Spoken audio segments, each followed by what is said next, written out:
Hello, day 24 of Moon 1. Chinese New Year was 23 days ago. My name's Ollie, this is Red Sun Horizons. I'm an Eastern Physiotherapies practitioner from the south of England in Southsea. Today is day 24 of Moon 1. The title, still using this book as a prompt for each day, which is the Lunar Tao by Deng Ming Dao. Today's title is Verify.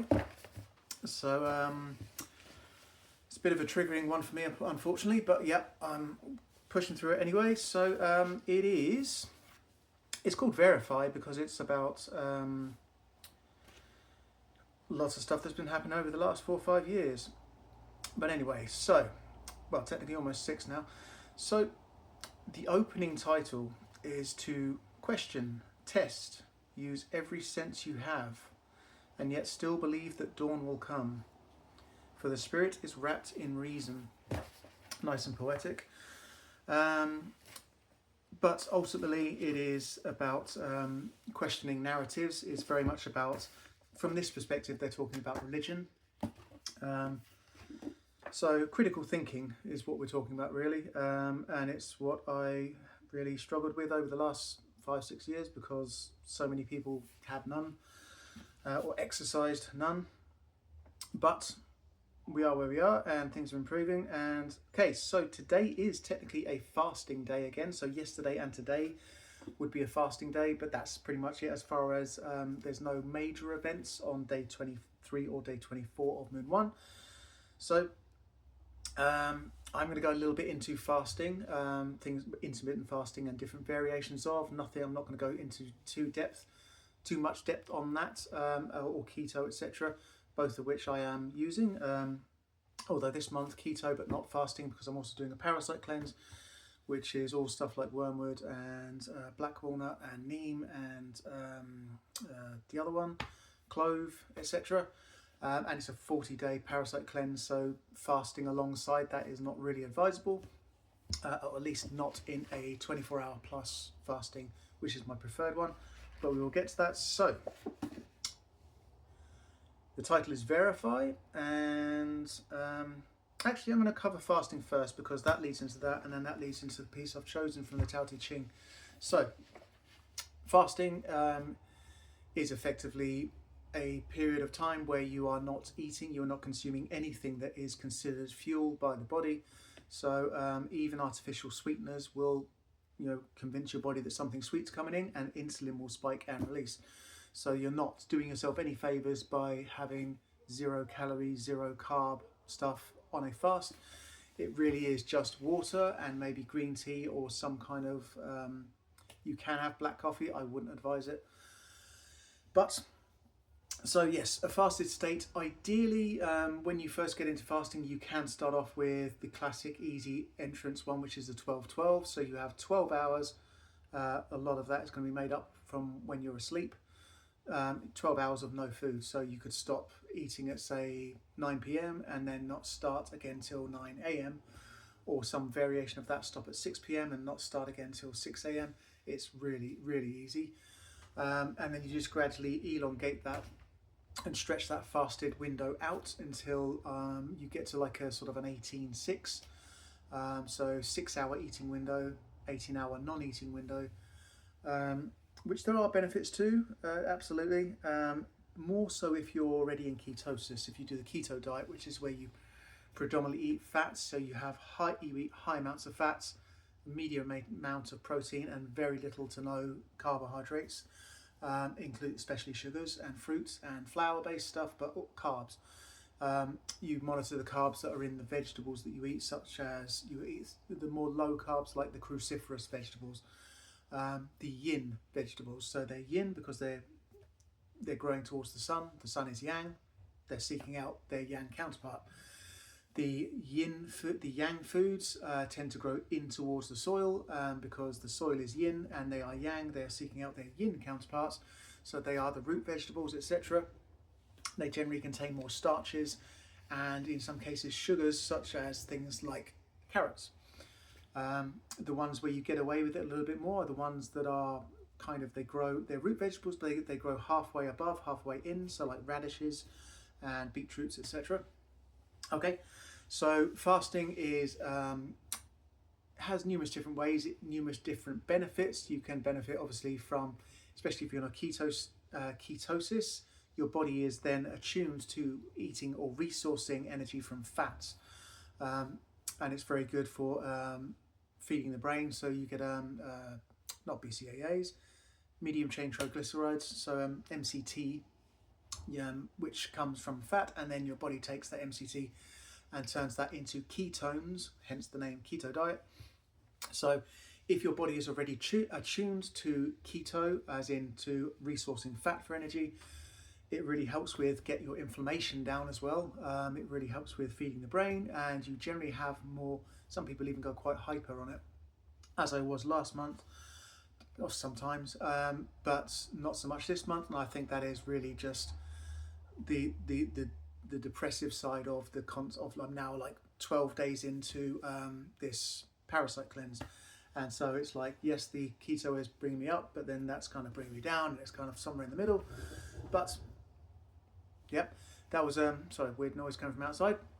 Okay, so fasting itself beyond keto is a good way of losing weight. It's a good way of monitoring your calories if you're someone who is going towards pre-diabetes or is type 2 diabetic, etc. Look more deeply into that kind of thing. I always recommend the person who I was following like 10-15 years ago, which is Thomas DeLauer, Thomas, and then DeLauer, capital D, lowercase e, and then capital Lauer. He has been a nutritionist and a personal fitness coach, etc., to like, high end in America for a long time, and there's endless amounts of information, and he's constantly still doing daily posts and keeping up with all the new information as the science evolves and these etc. More test studies, more information comes in. So autophagy, ideally, really, to get the real benefits of autophagy, you want to get yourself to where you are doing more than 24 hours. So once you've done 24 hours of zero food, your body has burnt up all its glycogen, all of its stores, and then it will start resourcing from other places. And so effectively, yes, if you're doing that with keto as well, your body's also going to then resource subcutaneous fat and visceral fat, even more important, and start utilizing that for energy. But whether you do that with keto or without, your body will start practicing autophagy. So auto, meaning of oneself, or self-activating, etc., like automatic car, versus manual. So autophagy, so the phagy part, autophagy, comes from the Greek word meaning to eat, which is, I think, is actually pronounced phaie, but it's the English translation, or the English alphabet translation, spelt it as PHAGE, which is also the name of a yogurt brand, and they call it phaie as well, so I'm going with that. But autophagy, so effectively in that fasted state, your body then resources fuel by effectively catabolizing or eating weaker cells in order to grow stronger cells or feed the pre-existing stronger cells. So that is effective. You can think of it as cell recycling. It's not going to make you younger, because no matter, effectively your skin cells regenerate. Loads of cells in your body regenerate all the time. This is speeding it up. But even though your cells regenerate, so old cells die and new cells die regardless, we speed this up through autophagy, through fasting, but they still regenerate at the age you are. So however, if you've done a lot of damage to your body and a lot of abuse to your body through drugs and substance abuse and sugar and all those kind of junk food crap, then this is a way of undoing that to get your body back to a better state. Smoking is a classic one. This is a way of really helping to restore your body if you're in a space now where you're mentally willing to. Okay, so that is fasting. You'll find other variations as well, which aren't really fasting. Some people say you can have, you can have all these electrolytes and all these kind of powders and everything else. If it's got some kind of sweetener or sugar or colouring or anything in there, it's not. You're not fasting. That is not what it is. But you can use electrolytes. You can make your own electrolytes. So if you're someone like me who used to do it, used to do like sort of 12, used to do 24-hour plus fasts and still go training, do martial arts and everything else, you can absolutely still do that and still have sodium, potassium, maybe not the chloride, but those are your three main electrolytes: sodium, potassium, chloride. But you can also add magnesium to that list, because magnesium helps your body retain water or dilate the cells so you actually take water in. But sodium is salt, so a decent salt. Celtic salt is a nice affordable one, and it has 3 different types of magnesium in it as well. Potassium, the whole thing about you need bananas for potassium is just absolute nonsense. Bananas contain potassium. They contain a high amount of potassium for a fruit, but you can compare that to any other vegetable and they don't. So a potato, a single small potato, contains more potassium than probably a whole bunch of bananas. So the whole I need bananas for potassium is absolute nonsense. It was a selling thing that they used. Anyway, potassium you can get from potassium tartrate, which is cream of tartar. It is 0 calorie. It has no sweetness to it. It will not spike anything. So you will get potassium and you will get sodium from salt. And if you use something decent like Celtic salts, you will also get magnesium in there as well. And that is your sodium, potassium, and some magnesium in there to help you still have energy to get through some kind of exercise, especially if you're trying to avoid cramping before, during or after exercise. Okay, so let's go back into Verify. So we must be able to look critically at any religious belief we hold and, if necessary, modify it. There is no religion that is practiced today the way it was practiced 500 or 1,000 years ago. Every spiritual tradition evolves or devolves, depending on the philosophical bend and the, how it's being utilized by those who are trying to utilize it for swaying the general consensus or swaying the zeitgeist or whatever you want to call it. If many religions are used as a means of control, and they are altered for those reasons. But also, yes, many things adapt to modern day living, because old ways of living, people work far more nowadays, and we're now in a system where both parents have to work, all that kind of stuff. So people get confused on this point.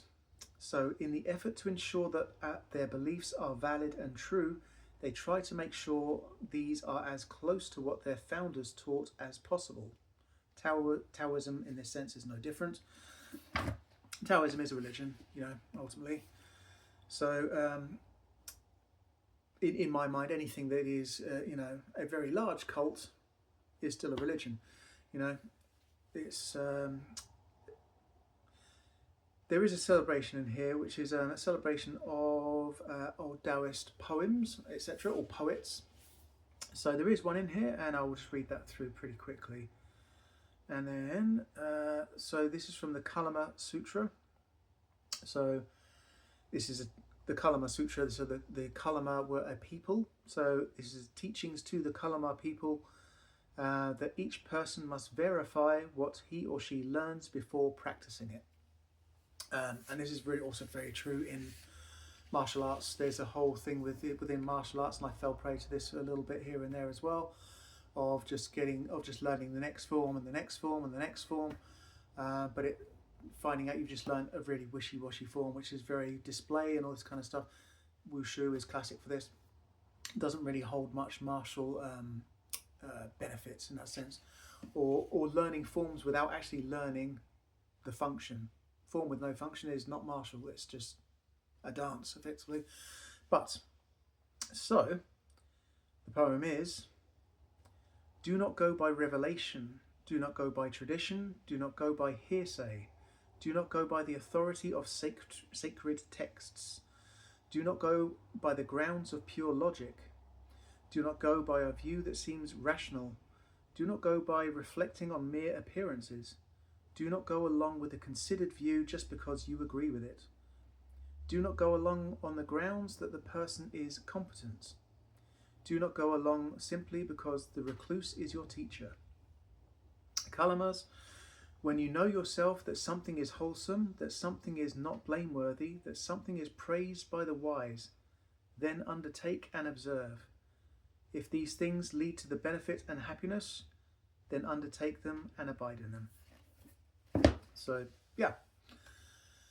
It's very easy to take on lots and lots of practices and do this and then do this and then do this and then do this, but again it becomes watered down and thinned down. So if you really analyse something to the extent where it is undeniable to you, not to what you've heard or to other people's opinions, then go with it. And then that becomes something you are truly invested in and something you then start to become, which is true knowledge. Not something you just have knowledge of or have knowing of or recall some information from, etc., which is still where I am in this kind of stage and still where I am in things like the Tao Te Ching and Taoism. I'm still just reading, observing and trying to impose some kind of critical thought, because there are some bits and subjects from the Tao Te Ching itself I've read which I do not agree with, or at least I don't agree with where my mindset is now. But intuition is a big thing for me in that sense. It is something that really has come more and more to light since 2020, effectively, since this whole shift in consciousness. It's become stronger, and it's possibly just something that I just buried, as a child, being a gay guy who was born in 1980 and went into Catholic preschool, Catholic junior school, Catholic lower school, all that kind of stuff. Very much buried much of my psyche and all of the traits that could be considered anything other that wasn't acceptable. So that kind of soul reclamation thing is something that is a big passion of mine now, is what I do a lot of and trying to do more of within the 8 Extraordinary Meridians. Soul retrieval, you'll also hear it called, which is more of a shamanic sort of thing, but ultimately it's the same thing, different systems. One is more guided meditation, generally through like dun, dun, dun, dun, dun, dun, that whole kind of rhythmic beat, which is to get your brain into a theta brainwave state or delta, and then guided meditation through that way. Guided meditations don't particularly work for me personally. My mind goes off somewhere. If the voice isn't right, if they say something that isn't in tune with where my mind's already, well, my own inner vision is going, I jump out, I'm kicked out. Any kind of past life regression thing that I've done so far hasn't worked for me because it either goes too fast or it's just not in line with where I am, etc. But using the 8 Extraordinary Meridians, there is no guided meditation, there is no wordplay, etc. It is purely using the body to access the emotions and then the mental state and then beyond into this life and past. And that can be done with needles, with crystals. So far, from all the ones I've done, crystals work better. They do, yeah. Needles have their place still for other things, especially for more inflammatory things. And there are some points, etc., that, especially on the scalp, where you really struggle to get crystals to stay there. And the same with magnets. Obviously, you've got magnet therapy, which dates back a few decades. Magnets can also be used. You've got tonifying and clearing, and you just use the magnets on the acupoints instead of needles. And there is a natural stone called magnetite, which is like hematite but has a magnetic charge, and there are some mineralogical differences, but I don't know them off the top of my head. You can look into that. But effectively, verify, that is the title for today. So really it is just about kind of using your own, it's about questioning everything. Obviously everything takes time, and we live in such a high rush thing where everyone's now working a job and potentially trying to raise children and look after their parents and etc, and trying to keep a clean house and trying to do this, the washing, the laundry, the cooking, the cleaning, the ironing, and trying to maintain some kind of relationship with their partner, because that's the key thing that generally falls apart by having all these external things or distractions, stressors, so that is a thing to take into account. But building on your own intuition is one of the biggest things you can do, and looking into ways of doing that. And intuition comes for different for different people in different ways. For me, it's very much like a yes or no thing. I use my body as a pendulum. I get a yes here, or I get a no that goes to my feet. I use that for my most clear sort of yes or no kind of answers to things. But beyond that, sometimes I literally get a vision of like something of that, you know. And the more I work with crystals, the stronger that's becoming. Some people call that stone whispering, etc., that kind of stuff. But anyway, the last bit, we're at 20 minutes. So last bit is from the Tao Te Ching. And this is number 12 from this book. So, and this one is one I have heard before, or rather I've heard it paraphrased before by an old Alan Watts lecture. But ultimately he was saying very much this. He just said, Lao Tzu said, if you can't see this, blah, blah, blah. But it is the same thing, just paraphrased. So, colour blinds the eye. Sound deafens the ear. Flavours numb the taste. Thoughts weaken the mind. Desires wither the heart. The master observes the world, but trusts his inner vision. He allows things to come and go. His heart is open as sky. Yeah. So Alan Watts was talking about like the senses. So if you can only perceive 5 colours, you are blind. You know, if you can only hear the 5 tones or 7 tones, whatever it was, you are deaf. That kind of stuff. So if you're living purely by the structure of what people say is, you're not actually experiencing. You're investing in many ways. You are adhering. You are just following the protocol. You know. So you know, is this green? Actually, it's green with some gold mixed into it. But what type of green is it? Forest green? Again, it's all labels, labels, labels. Yes, we need these labels in order to have a conversation, but then I would posit that most conversations people have in this life are just idle chit-chat, and just, are they worth anything? You know, there's so much more benefit to be had from taking time to yourself, for yourself, in silence, and meditating and trying to quieten the chatter in your mind. And you will learn and experience so much more of the world from that. And have your own point of view. So when you do come to have a conversation, you're not just resorting to idle chit chat about the weather or whatever, or what you saw on TV, or who said what about when.